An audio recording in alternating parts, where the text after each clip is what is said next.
Stop scrolling. I need 30 seconds of your time. You already know something is wrong. Maybe you found something. Maybe you felt something shift. And now you cannot stop thinking about it. You replay the same moments on a loop. You check your phone at 2 a.m., not because you want to, because you cannot stop. And the worst part, you hate who you have become inside this pain. You used to feel sure of yourself.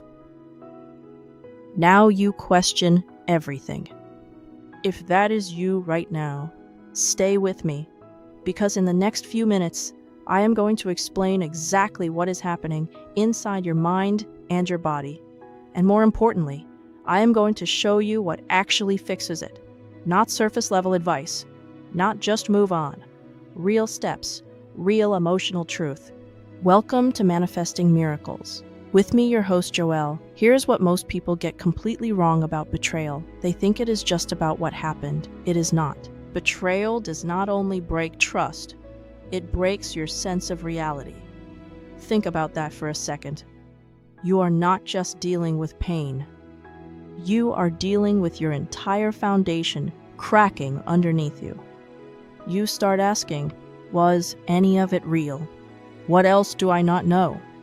Am I safe here? I had a client. Let's call her Sarah. She sat across from me 6 months after she found the messages. She said, "He swears he changed. I believe him, but I still check his phone every single night, and I feel completely out of control." That is not weakness.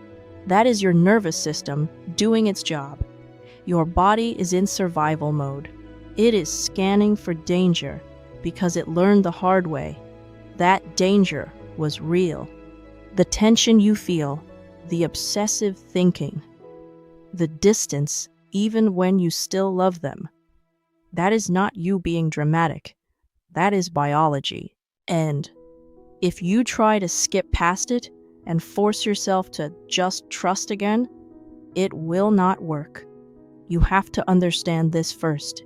Let's talk about the mistake that is keeping you stuck. Okay, here is where most people go wrong, and I want you to hear this clearly. After betrayal, the instinct is to take control. Check the phone, track the location, ask the same question 17 different ways, hoping for a different answer. It feels productive. It is not. Let me tell you about Jennifer. She had full access to his phone.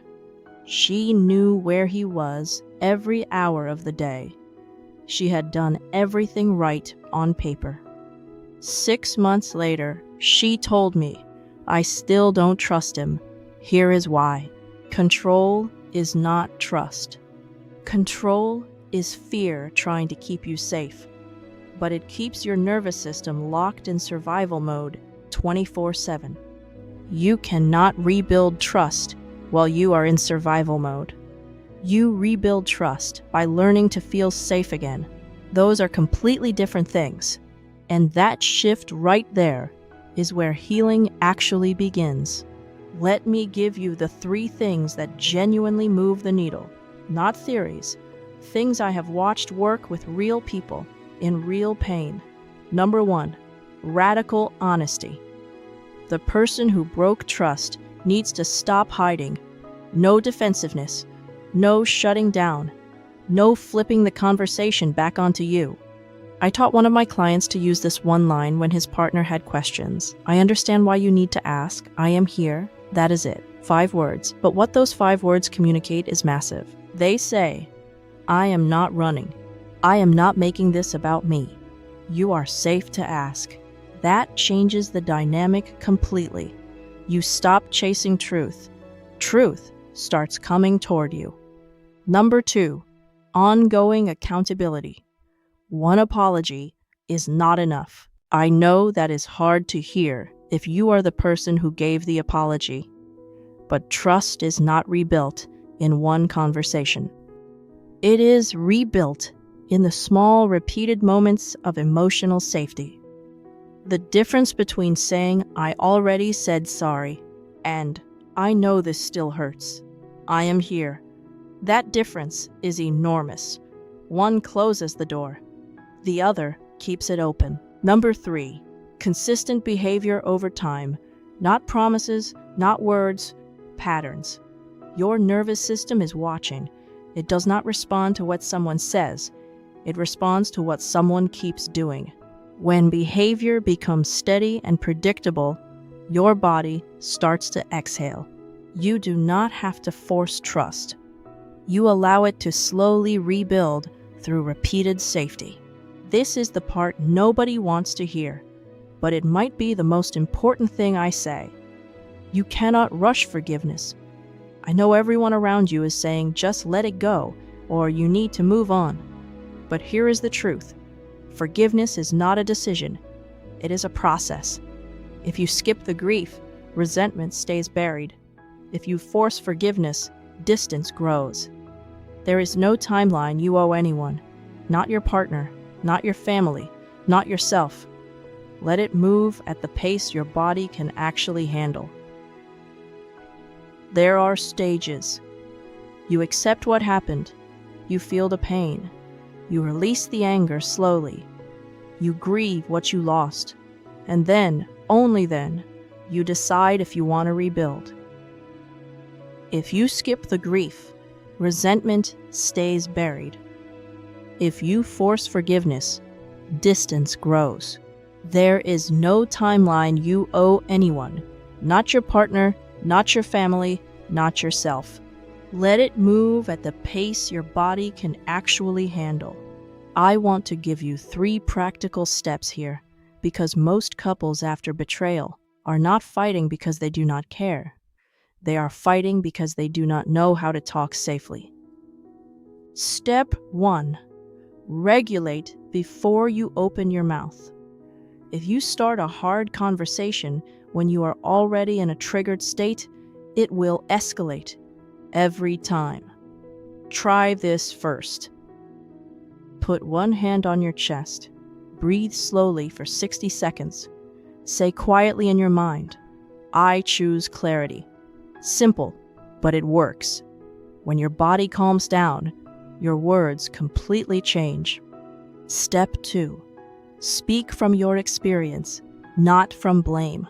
There is a huge difference between you always lie. When I don't know what's happening, I'd feel unsafe. The first one triggers defense. The second one creates the possibility of connection. That is what you want. Step 3. Listen to understand, not to respond. Stop preparing your rebuttal while they are still talking. Just listen. Then repeat back what you heard. What I'm hearing is that you felt alone when this happened. That one move, reflecting back, signals to their nervous system that they are safe. And when someone feels safe, they soften. When they soften, truth comes out. There is an atmosphere in your relationship right now. You feel it, even when nothing is being said. Tension, distance, a heaviness that just sits there. You cannot fix that with logic. You fix it with emotional repair. Here are 7 small practices that genuinely shift that atmosphere. Start conversations with intention.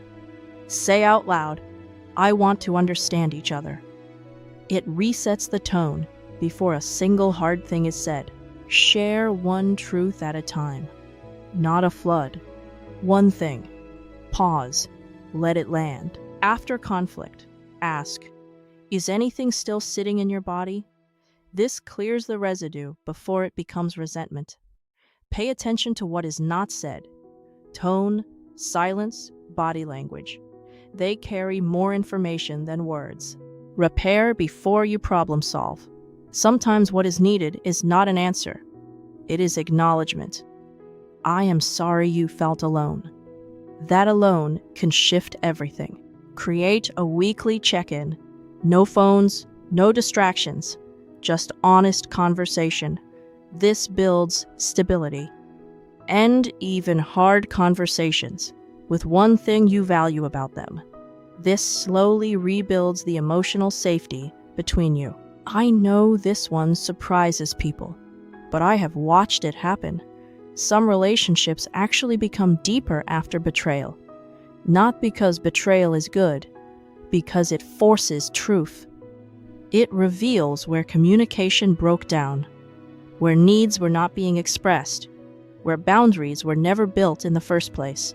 When both people choose growth instead of blame, the relationship transforms. I had a client tell me, "We are closer now than we were before, not because of what happened, because of what we changed after."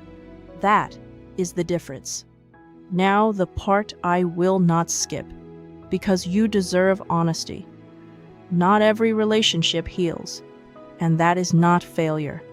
Sometimes love is still there, but safety is not. If your body stays in a constant state of fear, if patterns keep repeating, if honesty never becomes consistent, your nervous system will not relax. And you deserve safety, not confusion, not anxiety that never lets up. Safety. So, ask yourself these questions. Do I feel safe expressing my truth in this relationship? Am I seeing real, consistent change, not just words? Is my body getting calmer over time or more anxious? Those answers matter more than anything else. They will tell you what your next step is. You are not broken because this happened to you. You are responding to a loss of safety, and that can be rebuilt, but only through truth, consistent action, and real emotional awareness from both people. You do not need to rush. You do not need to force anything. You need clarity, and you need to feel safe again. If you are sitting right now in confusion, if you feel like something is off, but you cannot fully name it, if you honestly do not know whether to stay or walk away, you do not have to figure that out alone. I offer private readings where I sit with your specific situation. I help you understand what is happening beneath the surface, what your intuition is actually picking up, what is real fear, what is real truth, and where your energy is asking you to move. The link is in the description. This is your space to get clear, to stop second-guessing yourself, and to move forward with confidence instead of confusion.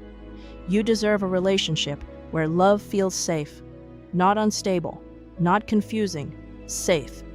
And it starts with understanding exactly what you are feeling right now. YouTube thinks you will like this video next. Let's see if they are right. I will see you in the next one.